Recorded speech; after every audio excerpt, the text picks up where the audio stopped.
Muchas gracias al grupo de alabanza por habernos ministrado a través de estas alabanzas.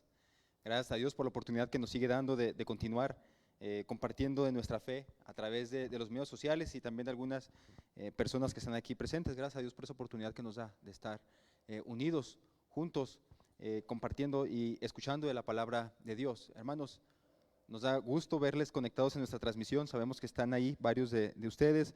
Esperamos que compartan esta publicación y que pronto otros más puedan conectarse a nuestras transmisiones. Y también esperamos, con muchas ansias, el poder regresar otra vez de una manera presencial aquí a nuestras instalaciones, ¿verdad? Esperemos en Dios que pronto nos libere de esta plaga que nos está azotando. Vamos a orar, hermanos. Padre bendito, tú eres santo, Señor, tú eres soberano, tú eres majestuoso y dependemos completamente de ti, Señor.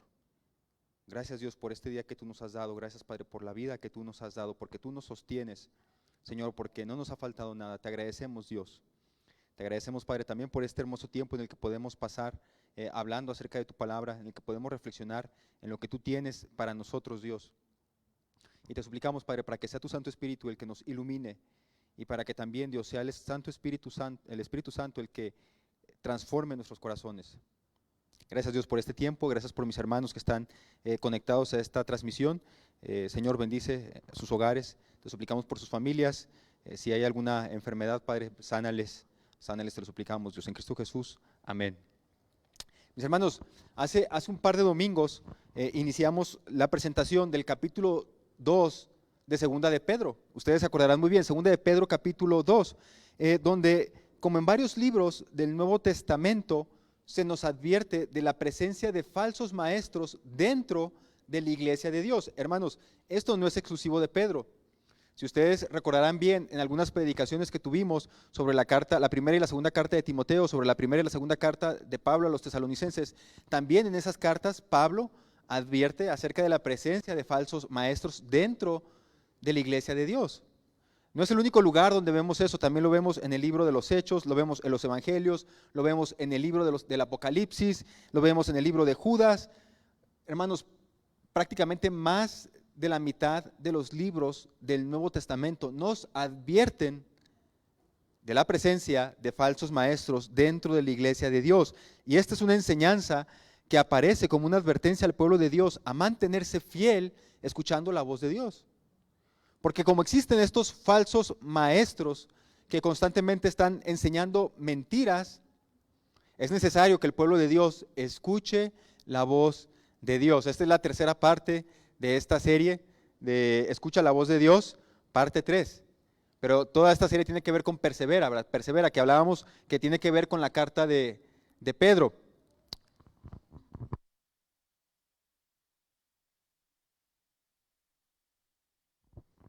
Sí, hermanos, entonces veamos esto, hermanos. Ahora quiero que vean lo que dice Jesucristo en Mateo capítulo 7, versículo 15, donde Jesucristo está diciendo esto. Él dice, tengan cuidado de los falsos profetas. Es Jesucristo en los evangelios.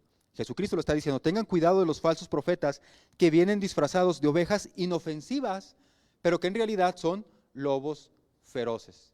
Tengan cuidado, dice Jesús, tengan cuidado de la presencia de estos falsos maestros, porque se encubren, se visten como una ovejita, pero en realidad son lobos rapaces. Luego en Mateo 24 dice la palabra de Dios, Jesucristo otra vez, dice, pues se levantarán falsos mesías y falsos profetas y realizarán grandes señales y milagros para engañar, de ser posible, aún a los elegidos de Dios. Jesucristo está hablando aquí de la presencia de falsos maestros que realizarán grandes señales y grandes milagros para engañar, dice él, de ser posible, inclusive a los elegidos de Dios. O sea, con toda la intención negativa, estos falsos maestros tratan de engañar a los elegidos de Dios. Hermanos, esta advertencia que nos hace Jesús y los apóstoles debemos de considerarla como un llamado a evaluar profundamente la enseñanza que nosotros recibimos. Si Jesucristo nos está diciendo va a haber falsos maestros entre ustedes, entonces significa que nosotros como hijos de Dios necesitamos evaluar profundamente la enseñanza que recibimos y estudiar intensamente su palabra para no ser engañados. Si existen esos falsos profetas con la intención de engañar, ¿cuál es nuestro trabajo? No dejarnos engañar ¿Y en qué medida no nos vamos a dejar engañar? En la medida en que conozcamos realmente su palabra. Hermanos, precisamente esto último es la razón por la que muchas personas son engañados. Porque desconocen lo que Dios está diciendo en su palabra. Porque desconocen lo que Dios está diciendo en su palabra. No la estudian, no la leen, no la memorizan. Hermanos, estamos en un periodo de la historia en el que nosotros nos deberíamos de considerar afortunados. Afortunados de tener la palabra de Dios y poder estudiarla. Miren, en 1546, en un pueblo de Alemania, nació Martín Luther, quien tiempo después sería conocido como Martín Lutero. Y fue llamado Martín en honor al San Martín de Tours, porque sus papás eran católicos. Entonces, como Martín Lutero había nacido en el día del santo de San Martín, por eso le pusieron a él Martín. Por esto tiene este nombre, Martín Lutero. Después de una experiencia cercana a la muerte, donde cayó un rayo cerca de él, entonces decidió abandonar la carrera de Derecho y se internó en un monasterio angustino. Entonces, como él iba a morir, después de aquella ocasión en la que un rayo cae cerca de donde él iba caminando, le dice a Dios, ¿sabes qué? Voy a renunciar a la carrera de Derecho y me voy a meter a un convento de sacerdote. Entonces llegó ahí Martín Lutero. En 1507, a sus 39 años de edad, fue ordenado sacerdote y un año después comenzó a enseñar teología en la Universidad de Wittenberg. La obtención de sus grados académicos le llevó a estudiar las Escrituras a profundidad, lo cual lo hizo convencerse, fíjense bien, Martín Lutero estuvo estudiando la Biblia a profundidad y con esto llegó a convencerse de que la Iglesia Católica Romana había perdido el rumbo en varias verdades centrales del Evangelio, como lo es la enseñanza de la justificación por la fe. Pero hubo algo que a Lutero especialmente le molestó. Y es que fíjense, hermanos, Lutero, él decía que las indulgencias no tienen ningún apoyo bíblico. ¿Saben lo que son las indulgencias ustedes? Dentro de la Iglesia Católica, ellos dicen que después de que uno muere pasa a un purgatorio porque sigue pagando por los pecados que cometió aquí. Y que la manera de sacar a las personas de esos purgatorios es a través de estas indulgencias, donde a través de aportaciones económicas, el sacerdote o el papa puede como perdonar ese pecado y que la gente ya pueda salir de ese purgatorio. Entonces eso tiene que ver con las indulgencias. Entonces Martín Lutero encontró esta práctica de la Iglesia Católica como algo que no era bíblico y él se molestó bastante, porque él decía que las indulgencias fueron creadas por la Iglesia Católica Romana con el fin de enriquecerse, de hacerse más ricos. Esto llevó a Lutero a cuestionar abiertamente la eficacia real de dichas indulgencias en sus 95 tesis clavadas en la puerta del Palacio de Wittenberg el 31 de octubre de 1517, dando así inicio a lo que posteriormente se conocería como la Reforma Protestante. Entonces, fíjense bien cómo surge esta Reforma Protestante. Un creyente o un católico aquí en este caso, lee la palabra de Dios profundamente, se da cuenta que en la iglesia en la que él está se practican cosas que no son bíblicas y comienza a cuestionarlas. Hermanos, nosotros cuando pensamos acerca de los católicos de antes de 1962 tenemos que ser algo indulgentes. ¿Saben por qué? El pueblo católico apenas tiene 60 años con la Biblia en su idioma. El pueblo católico, a diferencia del pueblo cristiano evangélico, apenas tiene 60 años con la Biblia en su idioma. Eso quiere decir que cuando nació mi papá en 1940, los católicos no podían leer la Biblia en español. Los católicos, si querían leer la Biblia, la tenían que leer en latín. Y en las misas se daban en latín también. Entonces, el pueblo católico antes de 1960 no tenía ni los servicios ni la Biblia en su idioma permitida por su iglesia. Los cristianos, como un resultado de la Reforma, desde 1569, tenemos la Biblia en nuestro idioma, en el español. La primera Biblia en ser publicada en español fue en 1569. Eso quiere decir que ya casi vamos a cumplir 500 años con la Biblia en un idioma que podemos entender. Los católicos no la tenían así. Nosotros sí. Hermanos, debemos de sentirnos privilegiados de vivir en una época donde la Biblia está al alcance de todos, porque ya está incluso en los medios electrónicos. ¿Cuántos de aquí tienen la Biblia en su celular? Ya varios. Estamos en una época en que la Biblia inclusive la tenemos en nuestros medios electrónicos, ¿verdad? Hay Biblias en audio, hay diversas traducciones que hacen más sencilla su lectura. También vivimos en un momento en el que la alfabetización es cada vez mayor. Ya cada día las personas saben más y más leer. Considero, hermanos, dado lo anterior, que de nuestra parte hay una mayor responsabilidad delante de Dios que la de aquellos que no tienen el acceso a la Biblia como la tenemos nosotros. Porque ellos, en primer lugar, no existía la imprenta, los libros eran demasiado caros, estaban escritos en un idioma que ellos no entendían, no tenían acceso a los libros. Delante de Dios, quien tiene mayor responsabilidad somos nosotros, que tenemos todas estas facilidades para leer su palabra.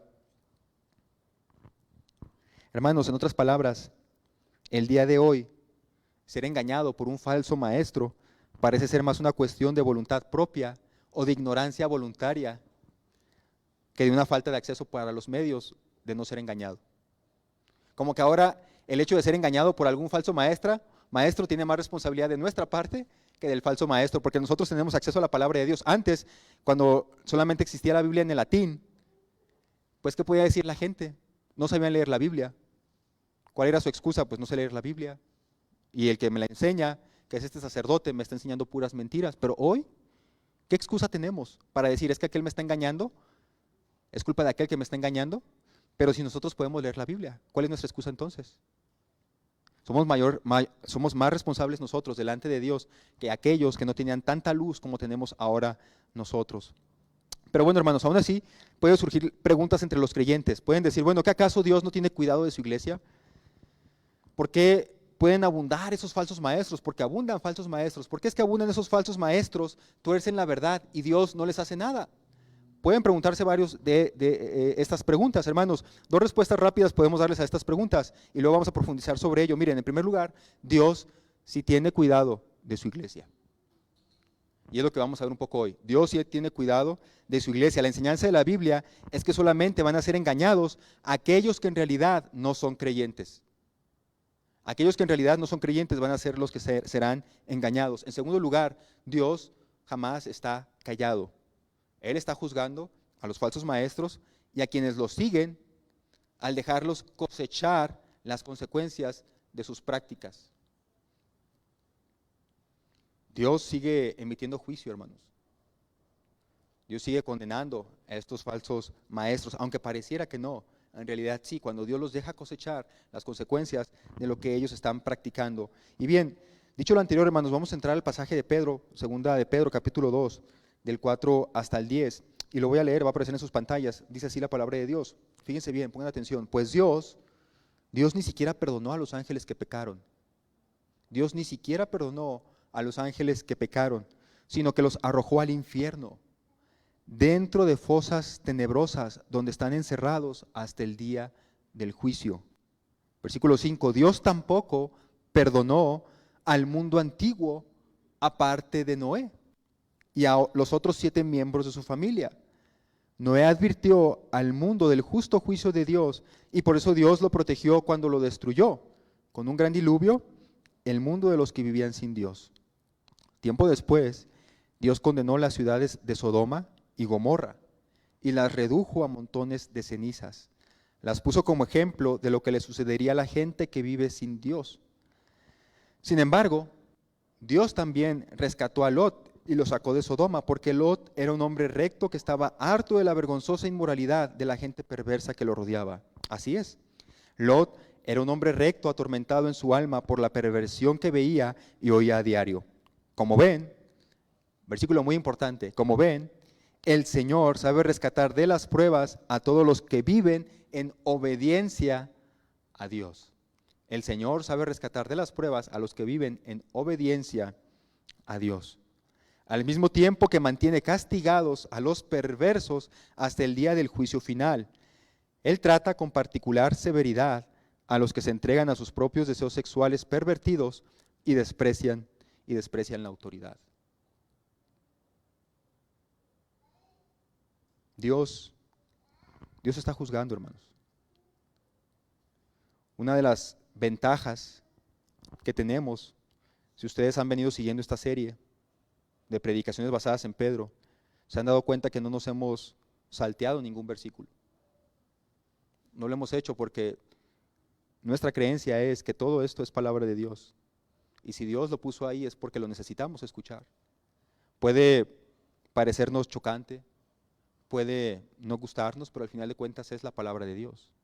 Entonces una ventaja que tenemos al ir así, sin brincarnos nada, es que nos topamos con estos pasajes que seguramente no los predicaríamos tan seguido, ¿verdad?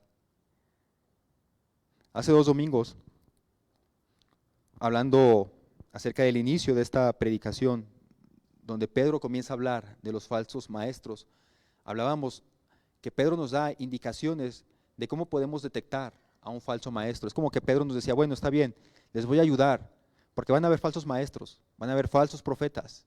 Yo quiero enseñarles cómo pueden ustedes detectar a esos falsos profetas. Y entonces Pedro decía, bueno, en primer lugar, los falsos profetas o los falsos maestros son personas muy astutas.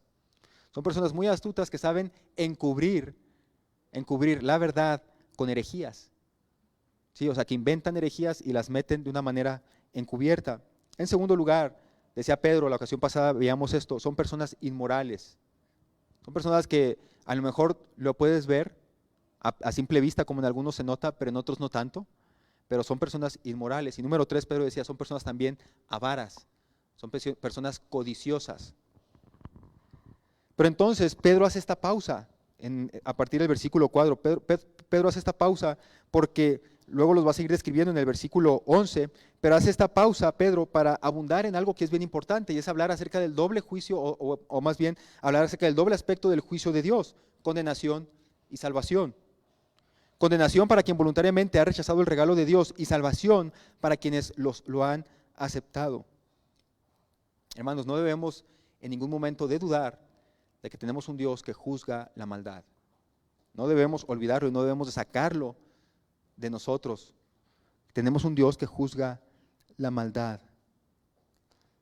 La ocasión pasada, al describir a estos falsos maestros, decíamos que su inmoralidad es el producto de no creer en Dios. Son inmorales porque en realidad no creen en Dios. Porque si creyeran en Dios, no podrían ser inmorales. Y como resultado, según el versículo 2, como resultado de su enseñanza inmoral, dice Pedro que los que lo siguen también son inmorales.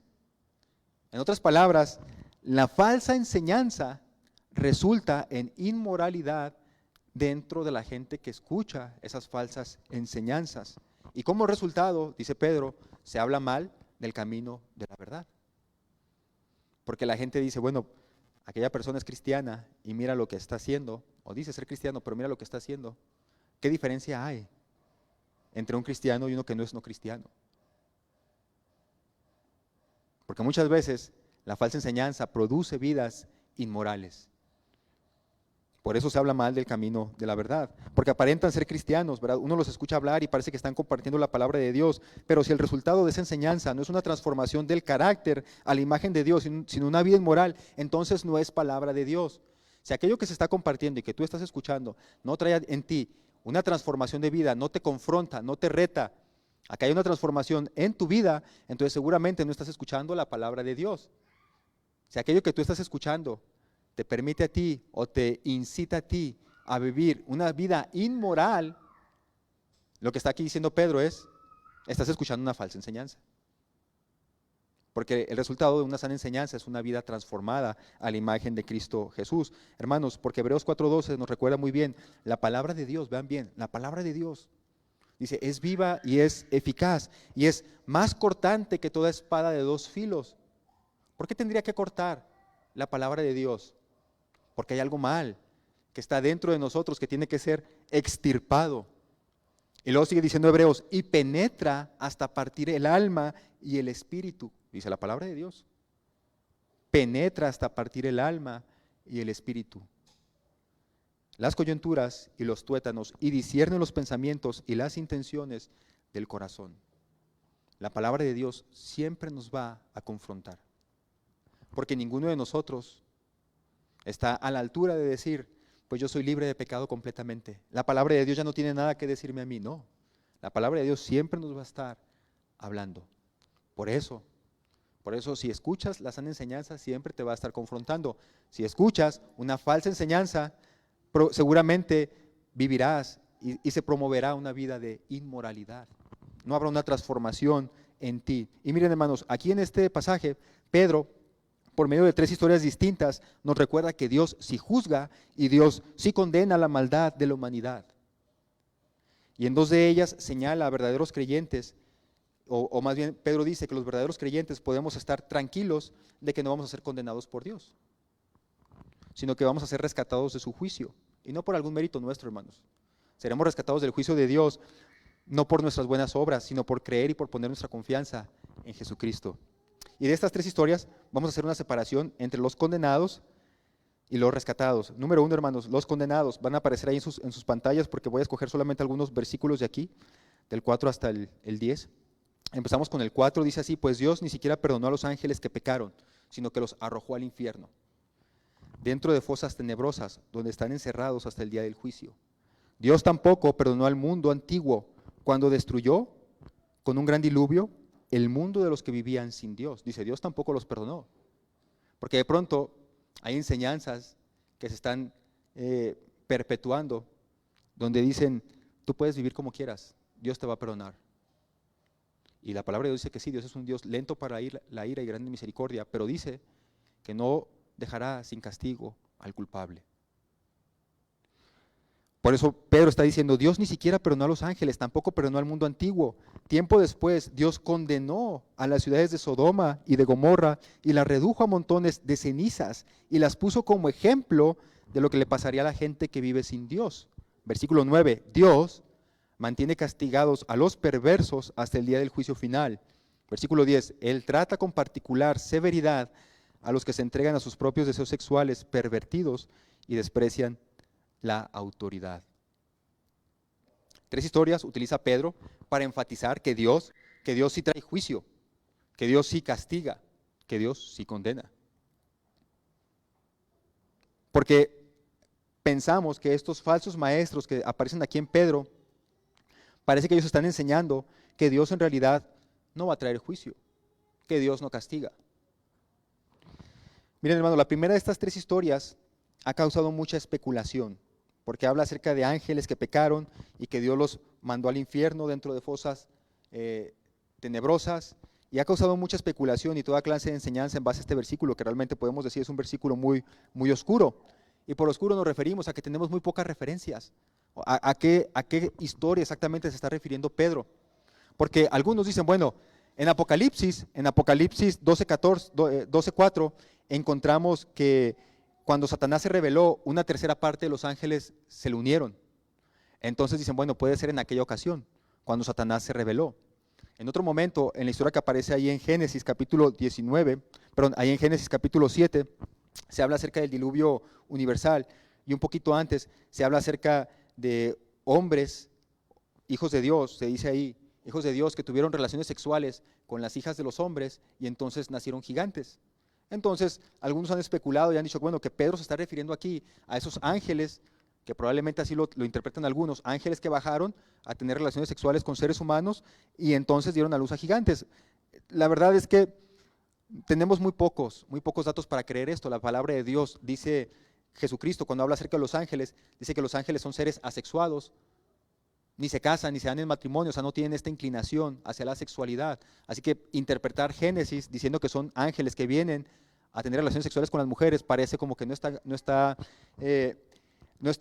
en la misma enseñanza que habla otra parte de la palabra de Dios. Entonces, no podemos argumentar que eso sea válido también. Por eso digo, ha habido muchas especulaciones respecto a este pasaje. ¿En qué momento Dios arrojó a estos a estos ángeles dentro de fosas tenebrosas? ¿En qué momento? No lo sabemos, hermanos. No lo sabemos. Y especular o decir, pasó así, si la Biblia no lo dice, no podemos hablarlo así. Es un error de nuestra parte tratar de darle respuesta a todo lo que encontramos en la Biblia si la Biblia no nos habla más de ello. Simplemente, lo que podemos decir acerca de esta primera historia es que los ángeles, cuando Dios los arrojó al infierno dentro de estas fosas tenebrosas, es porque desobedecieron algo de Dios, algún mandato de Dios.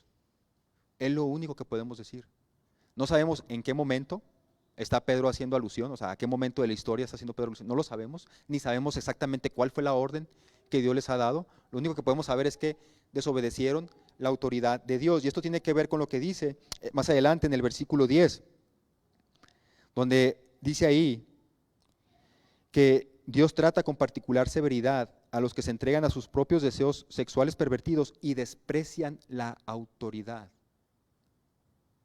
Dicho esto, hermanos, en sentido positivo, si estamos aquí comparando a los creyentes de los no creyentes, una cualidad de los creyentes verdaderos es su humildad y un aprecio por la autoridad, especialmente por la autoridad de Dios, que es la carencia de alguien que no es creyente. Una característica de los falsos maestros, que vamos a verlo más adelante, precisamente tiene que ver con esa falta del respeto por la autoridad. No respetan la autoridad, sea de Dios o sea de alguien más. Son gente regularmente soberbia, orgullosa, a quien no se le puede decir, estás haciendo esto mal, porque no tienen respeto por la autoridad.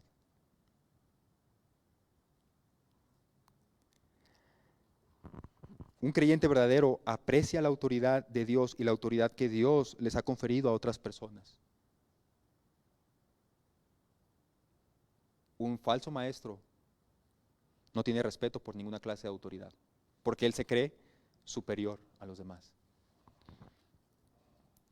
Las siguientes dos historias, hermanos, que menciona aquí Pedro, tienen que ver con el diluvio universal y con la destrucción de Sodoma y de Gomorra. Y tiene que ver con el primer aspecto del resumen que se ve en el versículo 10, donde dice que estos se entregan a sus deseos sexuales pervertidos. Y si recuerdan muy bien la cuestión en los tiempos de Noé, dice la Biblia que había demasiada perversión en la tierra, que Dios dijo, ya me fastidiaron los seres humanos, voy a destruirlos, voy a mandar un diluvio. Y Dios rescata a Noé. En la época de Sodoma y Gomorra, obviamente de ahí encontramos que había prácticas inclusive homosexuales entre el pueblo. Tanto así que hombres vinieron aquella noche a la casa de Lot, cuando llegaron los ángeles, y le dijeron a Lot, saca por favor a estos hombres que deseamos tener relaciones sexuales con ellos, hombres con hombres. Entonces, estos dos historias, la de Noé y la de Sodoma y Gomorra, tiene que ver principalmente con personas que se entregan a sus propios deseos sexuales pervertidos. Dicho en un sentido positivo, una cualidad de los verdaderos creyentes es su capacidad de dominio propio. Una cualidad de los creyentes verdaderos es su capacidad de dominio propio. Y miren, no es que no tengan tentaciones, sino que no se entregan a esos deseos sexuales pervertidos. De esto, hermanos, podemos sacar un par de enseñanzas respecto a los verdaderos creyentes, ¿verdad? Un aprecio por la autoridad, principalmente por la autoridad de Dios, y la capacidad de dominarse a sí mismos. Pero el aspecto central de esta primera sección es que Dios juzga y Dios sí castiga a los pecadores. Y hermanos, bien importante, hablar del juicio de Dios no es malo. Hablar del juicio de Dios no es malo. Lo verdaderamente malo y diabólico es esconder esta enseñanza que es totalmente bíblica. Esconder y no hablar del juicio de Dios por la reacción de la gente es realmente malo y es diabólico. Porque ¿de qué manera voy a amar yo más profundamente a Dios si yo no sé de lo que he sido rescatado?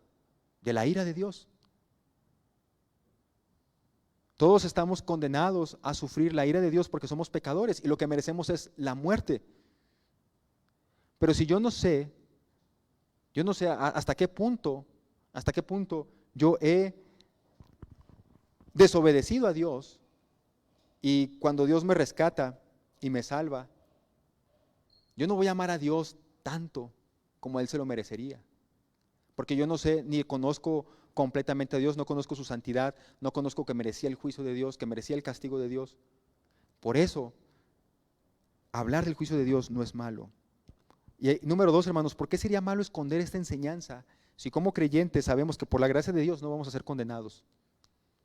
En otras palabras, hablarle del juicio de Dios a un creyente verdadero en realidad le trae tranquilidad.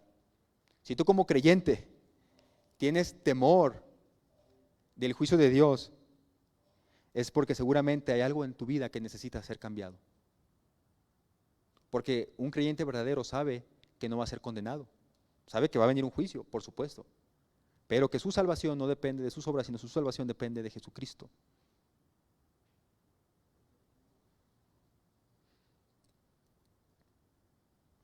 Hablar del juicio de Dios, hermanos, no es malo, al contrario, es necesario hacerlo en ocasiones, como aquí Pedro lo está tocando. No siempre hablaremos de ello, no siempre la Biblia habla del juicio de Dios.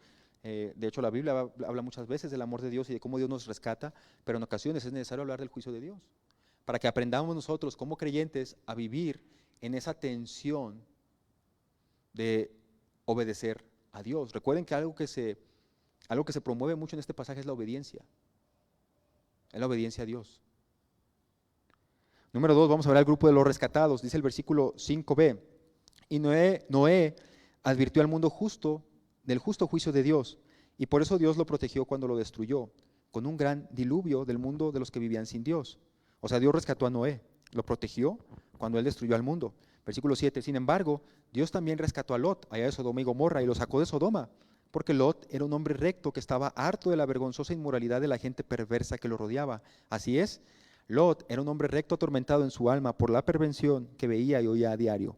Como ven, el Señor sabe rescatar de las pruebas a todos los que viven en obediencia a Dios. Hermanos, Pedro, al hablar de los juicios sobre los seres humanos, como el diluvio y lo de Sodoma y Gomorra, menciona que un grupo pequeño de personas fueron rescatados.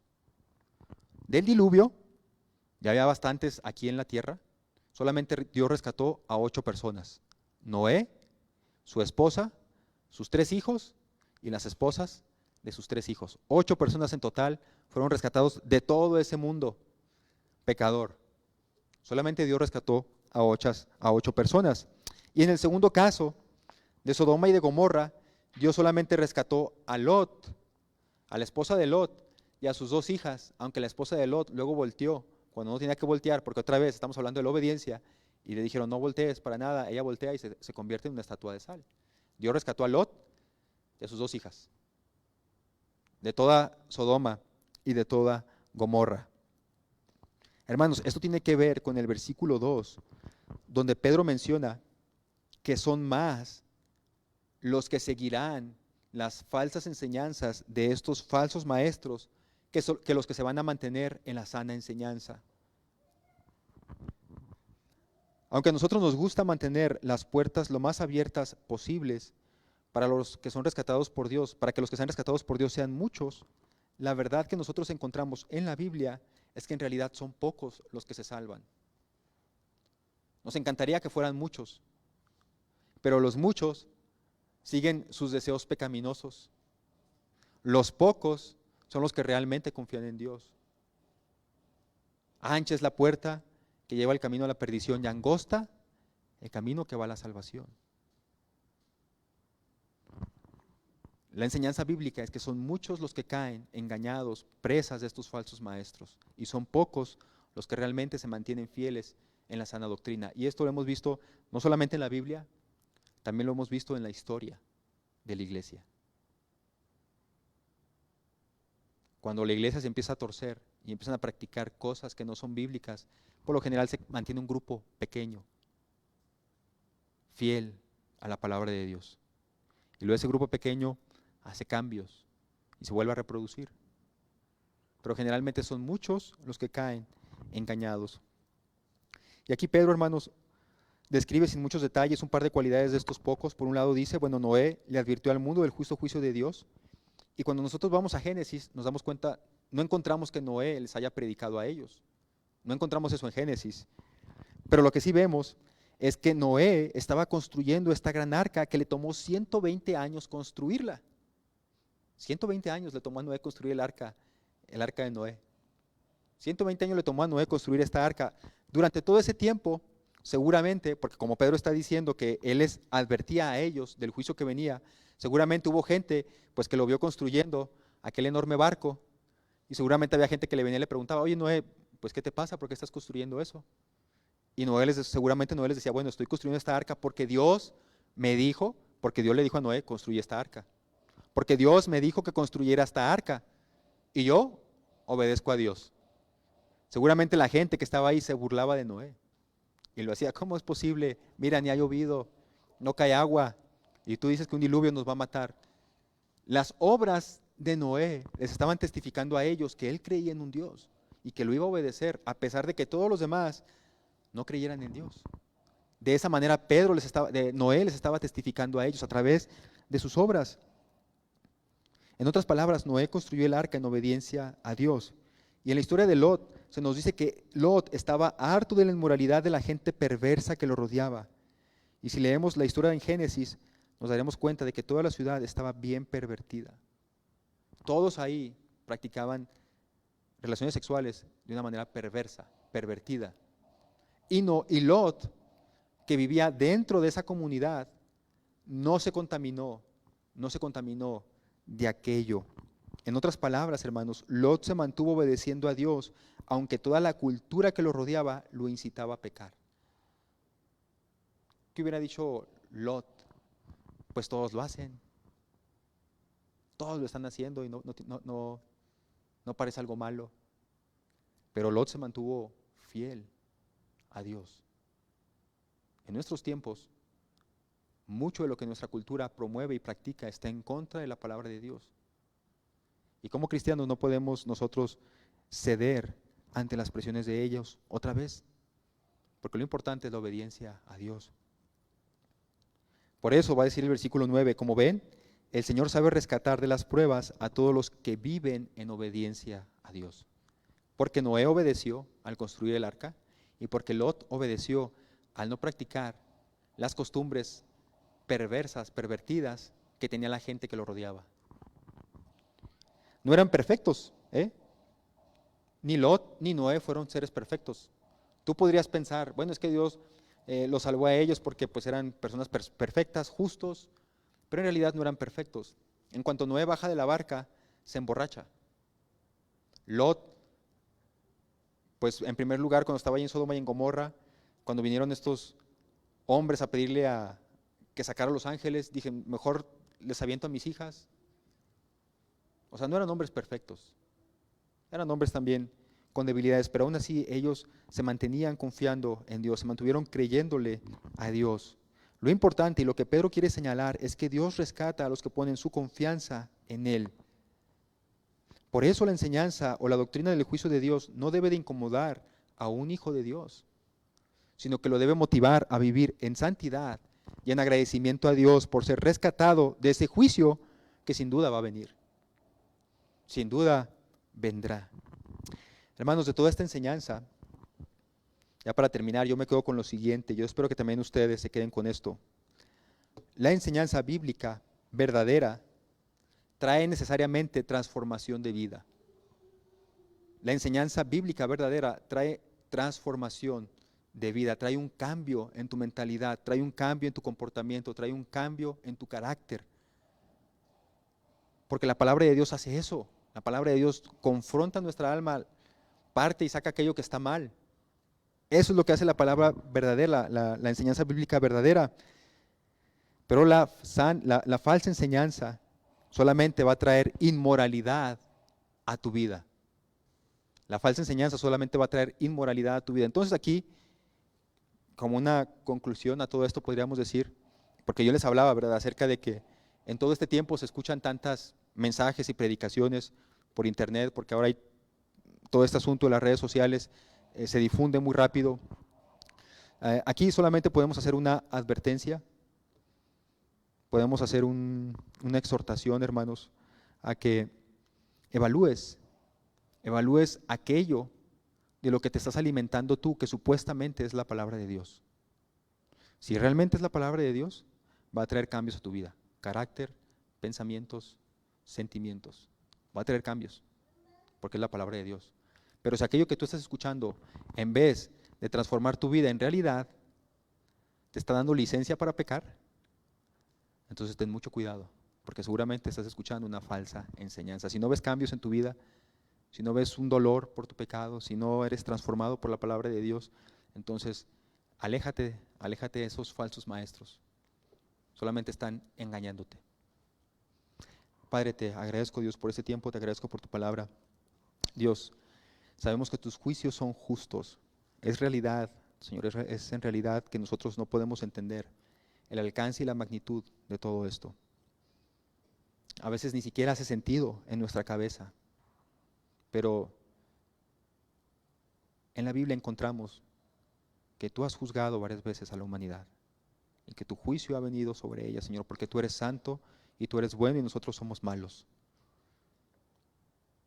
Señor, gracias por la salvación que nos has dado, gracias por el rescate por nosotros, porque en realidad nosotros también éramos hijos de ira, Señor, merecíamos la muerte, pero por la sangre de tu Hijo Cristo es que ahora podemos venir delante de ti con gozo y en humildad para aceptar tu perdón, Señor, porque tú eres un Dios que estás dispuesto a perdonar.